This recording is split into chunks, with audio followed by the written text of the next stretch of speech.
बोल वैशाख महात्म्य की जय हो। वैशाख के महीने में बांदरी की कहानी रोज़ सुननी चाहिए बहनों। मैंने मेरे चैनल पर बांदरी की कहानी डाल रखी है और रोज़ एक अध्याय वैशाख महात्म्य का पढ़ना चाहिए। 16 अध्याय मेरे महात्म्य में डल चुके हैं, चैनल में डल चुके हैं। आज 17वां अध्याय तुम्हारे लिए मैं लेकर आया हूँ। आप बहनों का सभी का स्वागत है, सभी को राम राम। बोल गणेश भगवान की जय।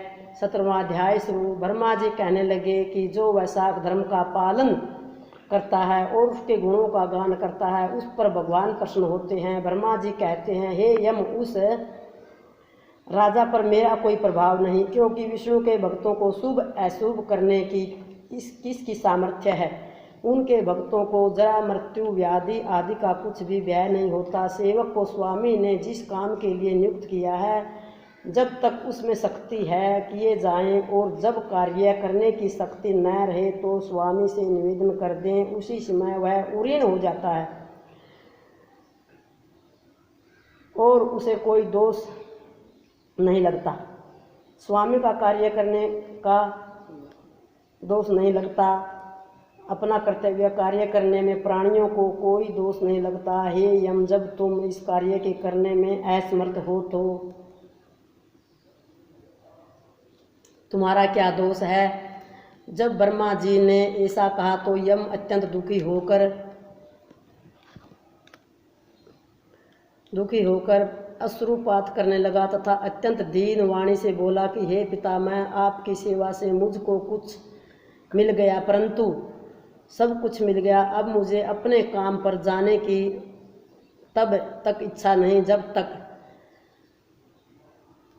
भूमंडल पर यह राजा राज्य करता है। जब तक इस राजा को इस कार्य से मैं चलाया मान नहीं कर देता, मुझको विश्राम प्राप्त नहीं हो सकता। आप मेरे इस कार्य को सिद्ध कर दीजिए, तब ही मैं फिर शासन कर सकता हूँ। यम की यह बात सुनकर ब्रह्मा जी सोच में पड़ गए। थोड़ी देर विचार करके ब्रह्मा जब यम को समझाते हुए बोले कि हे यम, इस वैष्णव धर्म में प्राण राजा का निग्रह तो नहीं कर सकता, और यदि क्रोधवशात तो नहीं मानता तो विष्णु भगवान के पास चलते हैं।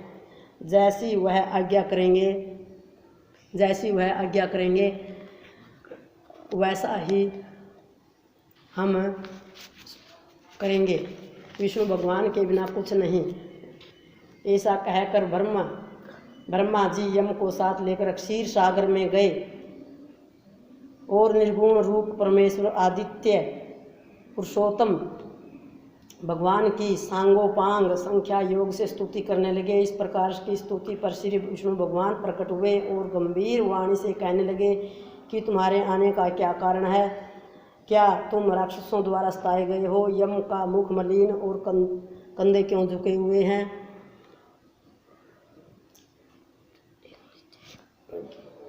तब ब्रह्मा जी कहने लगे कि हे प्रभु, राजा कीर्तिमान की आज्ञा के अनुसार उनके शासन में सब मनुष्य वैशाख के धर्मों का पालन करने लग गए हैं, करके विष्णु पद को प्राप्त करते जाने।